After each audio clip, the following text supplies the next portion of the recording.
there is this, I don't know, but when you speak to so many people who don't understand the politics of especially European politics, when you talk about Nordic countries and Scandinavian countries, let's begin there. What's the difference? Who's going to take that? If I may, because I am the Nordic one, that's really right.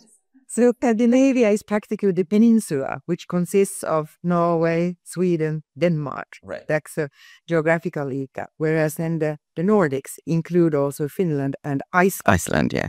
So that is that's the difference. But otherwise, we are united by the welfare states and so forth. Have you been mistakenly called Scandinavia? You've been called Scandinavian country. It could be, but then I somehow, in a kind way, try to correct it. I think it could, but we are Nordic. Fantastic. Let's talk about the Nordic Week. What is it? We'll start with Balozi Hapa. What is it? It's tradition to do Nordic events in different countries in the world, actually. And the reason is that we think that we are pretty much alike, that we share values, we share interests. And by gathering together, it gives us an opportunity to talk about who we are and what we do. And we get a stronger message when we do it together. We like the cooperative aspects of it. We are smaller countries, small populations as well. So we see huge benefits in siding together. Right. Balozi, can you add on that? Why should we follow up the Nordic Week as Tanzanians? No, I think for our part, we want to demonstrate what Nordic values are, what Nordic way of living are, and we think that's an interesting part of exchanging views, understanding each other's cultures in a better way. So I think that's the idea of the Nordic. Balozi, want to add something on that? Yeah, I would like to say that if you ask Norwegians, then Nordic is a concept. People know what it is, and they feel very much like you're the Nordic countries. And we have been working together in Tanzania for such a long time, I think 6 years. And we have been doing very much the same things. And as was said here, we have very much had the same background, the same values. So it makes sense to come together and to have the Nordic. So for the Nordic Week, what are we planning to do this time around? Well, yep. So we have different events, and this time we would like to focus on the very topical questions, global questions. So that would be sustainability, that would be the aspects of technology, innovations, and these are of course huge concepts. So each of us will have their own event when they take up a certain aspect of these questions. But just to echo what my dear colleagues here said about also the value is that when we kind of showcase, but also want to approach our partners when we discuss these very topical issues, it's also a way to share and remind of the Nordic values, which are very much like equal and equal rights and opportunities. So on a national level, that could be seen as the welfare state, because then you have the equal rights and opportunities, and the democracy. Then you also have the equal choose your leaders and the free speech and all that. But at the same time, I would like to highlight that this includes also equal rights and opportunities, a strong multilateral system, because that means that every country follows the same rules. Right. And then I would also say that I think it's important that today we have a more polarized world than we maybe had 5 to 10 years ago. You see new alliances being built around the globe. And it's really important for us in this global context to stay close together as Nordic countries, as European countries. So that is a key priority in all our countries' foreign policy. When we talk about these values, democracy, human rights, do you sometimes find it difficult, performing your duties, because there's a difference of culture as well? And you come across some people telling you, why are you telling us what to do, or, guiding us on what to do, when it comes to these values that we're talking about? Yeah, very much so. I think it's always a dilemma to discuss with other nations in areas where you view the world a little bit differently. But it's very important for us as diplomats to have a conversation around also issues where we don't agree, because our most prominent job is to try to create some kind of common understanding. And that's why we are diplomats, because we believe that trying to create this common understanding is also what can make the world actually a better place.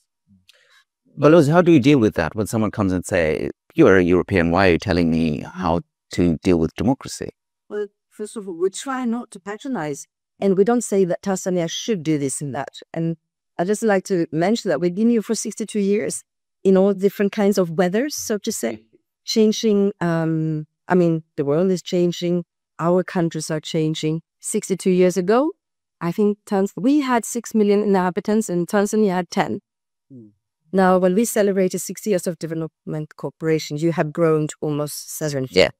And we are 10 million. And the world is now challenged with very different issues than we had 60 years ago. Climate change, population growth, migration, etc., etc. So I don't think that we have the recipe for any country. However, what I say is that I can also actually, if I'm honest, be a little bit tired of using the same rhetorics and the words. They can become a little bit empty. So we need to fill them with a reason. So, for example, why is human rights and democracy so important? Why are we nagging about this year after year? Well, it's because we see that the diversity of ideas leads to innovation and creativity. It also enables societies to evolve and develop in a way it can't when autocracies limit thoughts. So it's not, it is value-based, but it says something about our God-given strength as human beings, being able to tap on our own energy, to contribute. Everyone must contribute to his own livelihoods, but also to life. And I think the micro level of that needs to be mirrored in the macro level.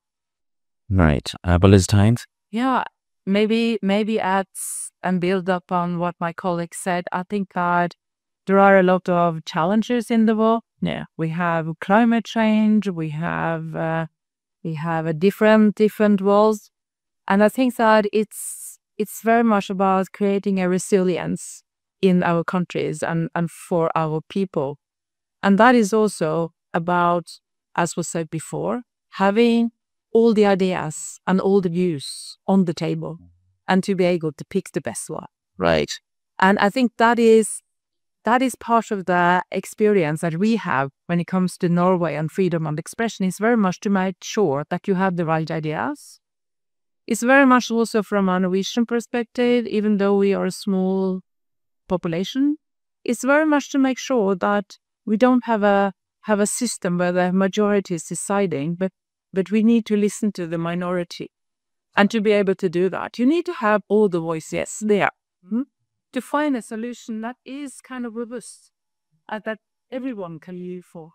But we can find people who say, European values or cultures are quite different from African cultures. And when these two come together, sometimes they can clash. How do you approach this when things like, there is Western democracy and there's African democracy, for instance? I think what we have as something fantastic as being diplomats is to be able to live in a country like Tanzania for my sake, it will be 4 years. That means that I have the chance to meet so many Tanzanians and really sit down and talk to them. And while I'm doing that, I also understand that, the values are very much the same. So I think the rhetoric is very much that we are different. But when you sit down and you discuss, you find out, no, it's not the case. We very much agree on different things. We might, have a different approach, but the basis very much agree on it.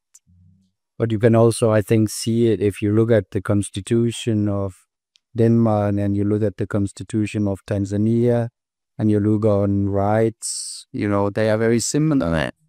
But I think one of the main differences is that the Danish constitution is from 1849, while the Tanzanian one is much younger. Yeah.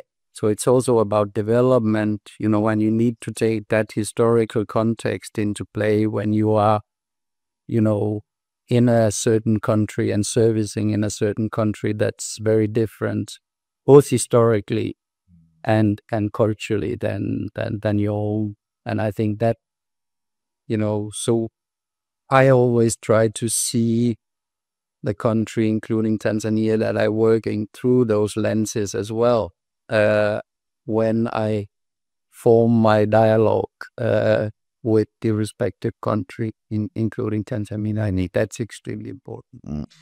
Lucy, Teresa, I'm going to ask.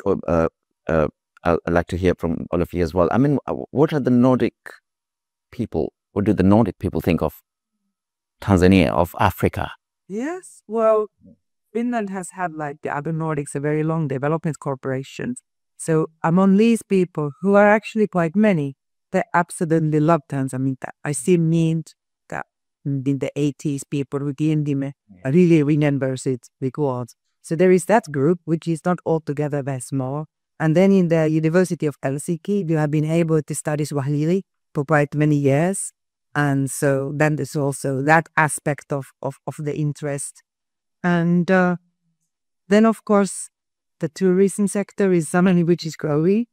But in Finland, we have 5.5 million inhabitants, so not as many tourists from Finland as to have from larger countries. And definitely the interest and the curiosity and the very positive rumors and histories are spreading there.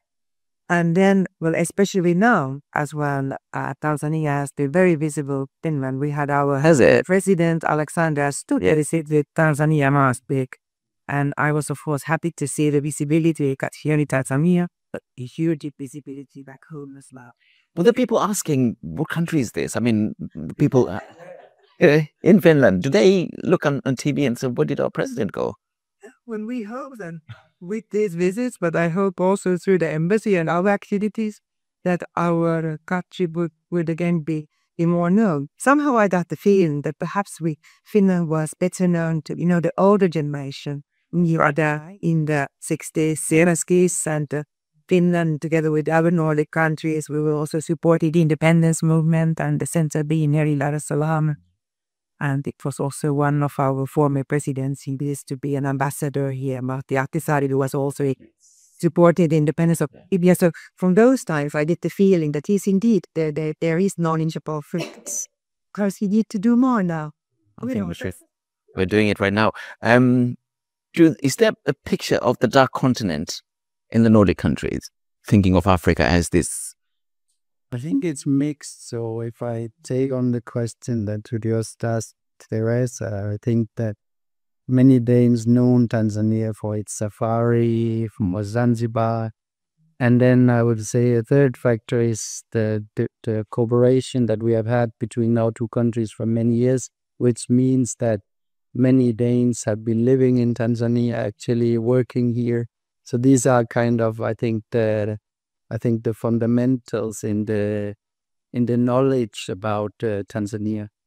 But then, if you go broader in the continent, they have, of course, it's colored by what is being said in European press, in Danish press, and there the focus is very much on the conflicts, on the country, and that, of course, has an influence in terms of the view and the perception of Africa. And that's where we, as embassies, as Nordics, as Denmark, has also a role to play in terms of telling, informing Denmark about what is Tanzania, what are the opportunities in Tanzania. And I would also say that the Tanzanian embassy in the Nordic countries also have a huge role to play. Absolutely. In terms of tell us Creating awareness. more about what is Tanzania, where are Tanzania, what is it that Tanzania would like to be 20 years from now? It's a topic that really interests me. So It is. I'm just, yeah, I think you can jump in. I'm just wondering, when you got posted to Tanzania, did any of your distant relatives say, "Are you going to Africa? Something bad is going to happen to you"? people were so positive, and they were popping up. Friends and acquaintances who said, "Oh, I was born in Arusha. My grandfather was a missionary in Iringa," and there were just so many people with relationships or contacts with Tanzania that I didn't expect that, and such a positive reaction. And wherever I travel in this country, there are some kind of Swedish connections Right. way back. And so these people-to-people exchange is really a beautiful testament of a relationship. And I remember when I was in Arusha, I met with a Finnish pastor. He was a third generation living here. Wow. So I think Tanzania has a specific positive layer about it. At the same time, I think the general narrative, not only in Europe but in the world, is very much around wars and poverty. And it annoys me, but there's a lot of ignorance, actually, also how media depicts this region. And forgetting our own past in Europe, we had pretty many wars ourselves, and poverty. We were not a rich country, none of us, just 100 years ago. Yeah.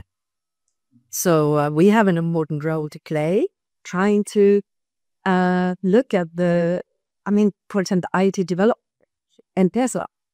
All the digital solutions that we've done in the region, and the economic growth here in Tanzania around 5-6% steadily for 20 years. It's pretty good. Develop. Going back also to your questions about what do Norwegians know about Samia, I think if we take ordinary Norwegians, Kilimanjaro, have you climbed Kilimanjaro? And then something else. Right. And of course the safaris. And I think at the other Nordic countries, we have also had these people-to-people kind of cooperation for such a long time. So at the same, you find a lot of people knowing it. And then one thing that has not been mentioned, and that is the music. Opera. Yeah, Norwegians are listening to it. They are. Oh wow! I wasn't aware of that. Oh yes, it's out there. How did it become popular? I don't get. I think because it's just out there. Because it's the global now. It's the music industry, and it used to be more West African artists. Yes, and now also has a. I think Diamond has been in Stockholm and also twice already. All right. So that's coming out, and then I also would like to mention that like Norway, Tanzania has a lot of resources. We have been here for many decades to help to develop hydropower resources because we have hydropower in Norway. We have a lot of oil and gas in Norway.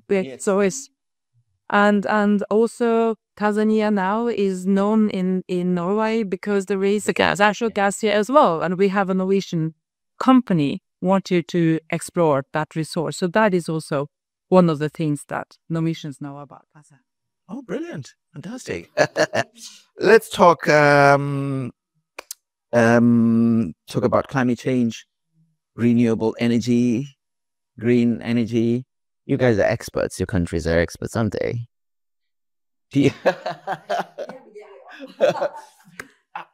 I mean, with what is being done, I mean, you've been to Tanzania, you've been here, and we've seen the efforts that have been taken by the government and even individuals. Are we on the right track, do you think? We're doing enough? Well, I would say no country is doing enough yet. We're all struggling with the same challenges.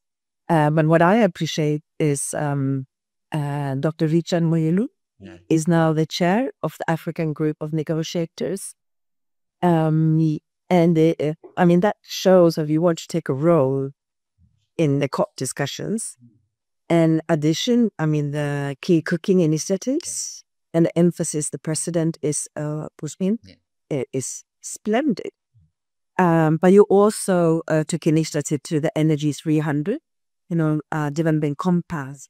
for different countries in the region, but also here in Tanzania, specifying the needs for energy development.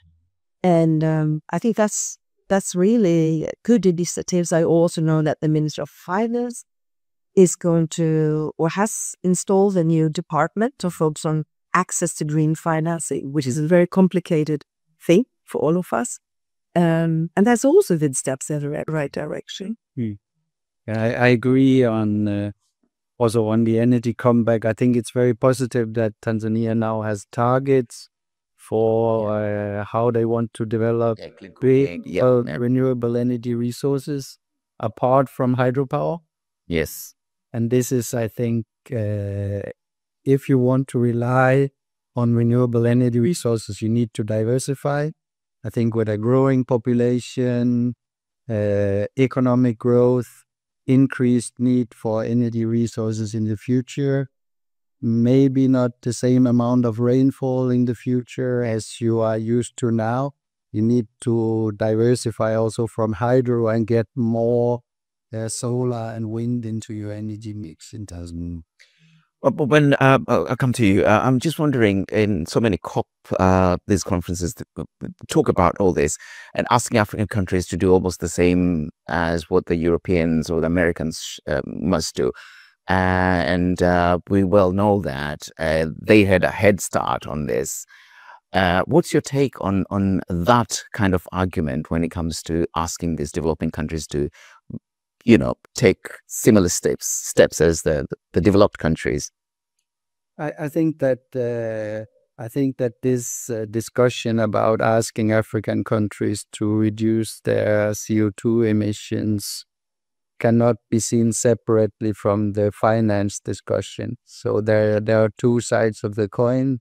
There is this discussion about, we need global measures, global agreed measures on how much we need to reduce our CO2 emissions. But then on the other hand, we also have the discussion about how are we, as the Western world, who are the most responsible for the CO2 emissions and the global warming that we are seeing, how can we in a certain way also compensate and help finance some of the climate adaptation that Africa, other developing countries needs to undertake. So you cannot separate those two discussions from each other. They need to be seen in totality. Absolutely. I mean, of course. Yeah. Everyone will have a chance to speak. Don't worry. No, I think this is an interesting discussion, and I think that we have responsibility to reduce the CO2 emissions, and we are doing it as part of the European kind of effort. But I think that the focus on a lot of the middle income countries is also reduction of the emissions. So I think when it comes to African countries, it's very much a focus on adaptation. Right. And how can we contribute to that? And we have established a new loss and damage fund to do that. But I think that what Tanzania and countries in the global south need to understand is that we are all moving in a kind of a greener direction. And to be able to adapt to that, and it comes to production and everything is changing. It is indeed. So Tanzania also need to prepare that the future won't be different from what it is now. So when they decide on, putting up production or whatever, they have to think about what will the European market look like, what are the restrictions and so on when it comes to trading with the European countries. So I think that's an important part of it. But on the question on Tanzania is on the right track, I think it's on the right track. But I think it's speeding up. And I think that's exactly what is needed. I mean, we have the National Carbon Monitoring Center that being now independent body that we have supported from the start. And you have the unit in the Ministry of Finance. And there is climate financing out there. Yeah. But Tanzania really need to speed up by suing to get to access that China finance. Oh, nice. Yeah, should. Yeah, comment also on your original question is that, of course, a very good starting point is the national strategy. She is those are the participation in the global cooperation when it comes to mitigation. I'm sharing with the colleagues that the heaviest polluters should make the biggest difference here. So that's the expectation there. But then also the strategy including the adaptations on national level, which was also mentioned. But here I would like to highlight also the fact that Tanzania is in a sense and in the region in a good position in comparison perhaps with Finland, who slowly has changed into the green energy over the years, because now there is so good technology, there is so good knowledge, and the more the renewable energy technology, be it then of course the water is there, has been for a while, but something which is amazing every time I go out and get blinded by the sun, especially as a Finn, and the huge opportunities here that there would be to also harness that energy. So with the technology out there and with the design, the leapfrogage that can take place, not having to go through all the phases of development using fossil energy, it could be a huge benefit. You wouldn't need to go through all the pollution stages that we have seen it and what impact that has on the environment and on people's health. Yeah, absolutely. May I add one aspect is that I did mention is actually the SGR, the play to Dodoma. To Dodoma, exactly. And I can brag a little bit that it was with the help of Swedish and Danish export credits that lot 1 and 2 to Dodoma could be built. And now we're also going to finance 3 or 4. Right. And when I came here, some people would say, oh, is this really good investment? It's such a huge investment. And I would say that, train, using train for transportation reduces the emissions so much. So I think the government has done a tactical or a wise choice there to put a lot of money and effort into the SGR. We know from our countries that transportation networks are key for development, energy and transportation. So also something I think Tanzania has done well. Okay, I know my producer is saying we've got like 7 minutes to go. What many people who would like to know from you as they're watching now, what are the opportunities that are available in terms of, big business or whatever in the Nordic countries that they can take advantage of? Tanzanians taking advantage of any opportunities in the Nordic countries. I mean, I think where to start. I think we are all here as with a mandate that we want to increase trade and we want to increase investment. What can we sell to Denmark? Yes, both ways, absolutely. Both ways. I think if you think about what can Tanzania sell to Norway, I mean, what do I bring with me whenever I go home? Coffee and cashew for a start. So I think it's a lot of agricultural products. I think I really would like to see more of the products in the Norwegian shops. I think that would be great. If people want to take advantage of that, they can come to the embassy and see what opportunities are there. I think we work very well with a lot of Tanzanian partners to help to build the value chain in the agriculture sector. We work with other partners who try to reduce the barrier of trade and border passing and so on. So I think that all of us together are also working on that value chain to make sure that it's easier to transport those products to our market. So I think that's part of it. I think that's important. I can continue on that, but then there are the traditional, so to say, business delegations that when there are ministerial level visits, of course, or it can be at deputy minister level business delegations, and of course always invited, and then they would see it, they would find like good counterparts in Finland and further, and in agricultural products especially. But then I would like to go further than that we often talk about like material goods, but then perhaps the whole sector of services and immaterial goods in the sense of knowledge sharing And this is often seen as traditional, development cooperation, but it isn't so anymore necessarily. It can also be the exchange of expertise and innovation and product development between two like universities or institutes of higher education. So that is a continuous activity that is fairly active between Finland and Tanzania.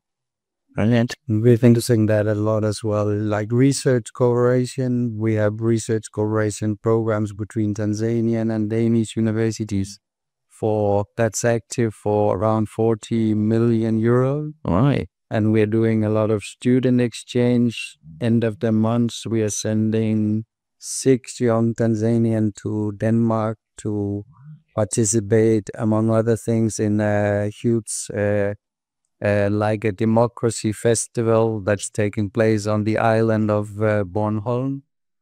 You know that one, Rep? Yes. Yes. I met him yesterday. All right. Very much looking forward to that. Yeah, they're not worried. And we hope to do even more also on this student exchange. I think that coming back to also what Charlotte said, that you meet many Tanzanians that had been to Denmark over the years. So this is an important part also of our work here, is to continue this cultural exchange, also to increase the knowledge about Denmark, as we discussed earlier. Yeah, I remember when I went to school in Arusha, there was a Danish volunteer training center near Usa River. That's correct. Yeah? We're still supporting this training center from the Danish side, and it's very much imaged as a Danish, like you would misunderstand if I said high school, but we have this concept in the Nordic countries where you, after your high school, you can go and be together with other young people. All right. Like a year. Yes. And get like a gap year. Yeah. Yeah. Yes. Right. And that we call high school. I see. And it's very much image in that picture, the Usa River High School. Yes. Up when I got see. too close to Arusha. Oh, fantastic. Well, this Charlotte, when are we having an IKEA in Dar es Salaam? When? I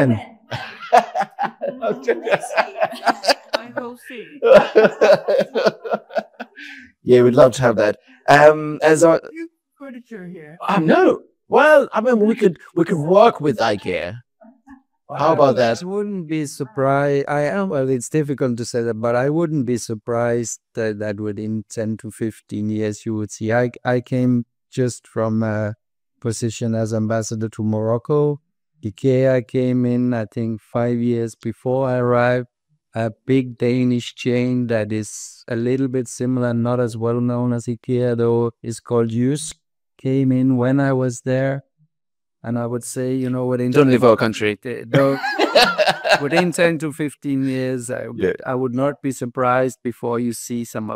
You can see it in Kenya. When you go to Nairobi, you can see these changes are happening. You see these mall structures, all kind of coming up. And, although the Tanzanians wouldn't like to hear it, on those kinds of development, I used to say that Tanzania is still a little bit behind Kenya, although catching up with about 10 to 15 years. So stay here for 15 years, please. Well, you always bring that good luck. Do you want to add anything on that? No. No. Okay. Last but not least, I'd like to hear your opinion on President Samia Suluhu Hassan. She's been in power for 4 years now, almost. Big election year this year. What's your take on her presidency? You know that being diplomats, we don't really criticize or give any grades to the leaders of the countries that we are working in. Yeah. I think in general, in Sweden, and I think it's the same in the Nordic countries, we appreciate her way of opening up to the world, welcoming investments, traveling abroad, underlining the importance of multilateralism, that we're all benefiting of that system. The 4 R's that she's been emphasizing in many of her acts and speeches. I think it's exactly what we want. Brilliant. Jasper? Yeah, I think I very much agree. In terms of the elections, it will be up to the Tanzanians to decide. We don't have any voting rights here, so that's up to you to decide on, on the future development of the country. I think also I came back to Tanzania last year in August. I've been very impressed seeing the social progress as a totally different middle class in the country than when I was here 15 years ago. And I imagine you see the same coming back to Tanzania after 20 years. So I think that development, has been extremely positive. And also, after the change of the presidency in 2021, as Charlotte just said, this positive development towards the private sector, opening up the economy, I think is extremely impressive. And I think that development is just going in this direction.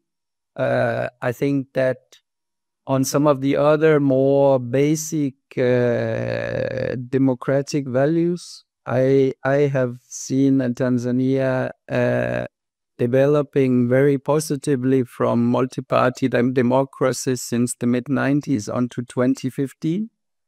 I've seen a setback after that during the former president. And coming back from that, I expect will take a while for Tanzania, and in the last 4 years, I see that you are on a more bumpy road than maybe on the economic side. But that has been my observations for the time I've been here since August. You've met the president, haven't you? Yeah, we had the pleasure of hosting the presidents in Oslo in February last year. That our king invited the president to come. It was a great visit. I think from the Norwegian side, we have been working very closely on clean cooking, and I think that putting clean cooking on the African agenda, I think a female president has maybe needed to be a female president to do that, because this is not only an energy issue, it's also a gender issue and a health issue. I think it's very, very important that she understands. And also the president has what I hear, that she has opened up much more for women, for women in positions, in different kind of positions, that what I hear, but also for younger people. I think that's very, very important. We see the progress, as was mentioned there, on economic development, opening up, very, very important. I also worked at the Norwegian Embassy 25 years ago. I will say when you have your second multi-party election. And I've seen the development. And I've seen as Tanzania has developed, the kind of the democratic situation has improved. I also see that leads to a lot of economic benefits. So with the 4 Rs, I think that having, continue to harness and develop the 4 Rs, I think Tanzania will also benefit from in many different ways.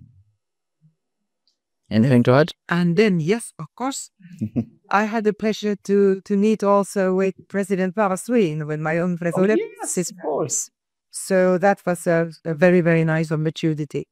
And well, firstly, as Charlotte mentioned, the opening up to the international community and more cooperation, of which then the invitation to my president was just one example. Crown Media. Hapa ni nyumbani.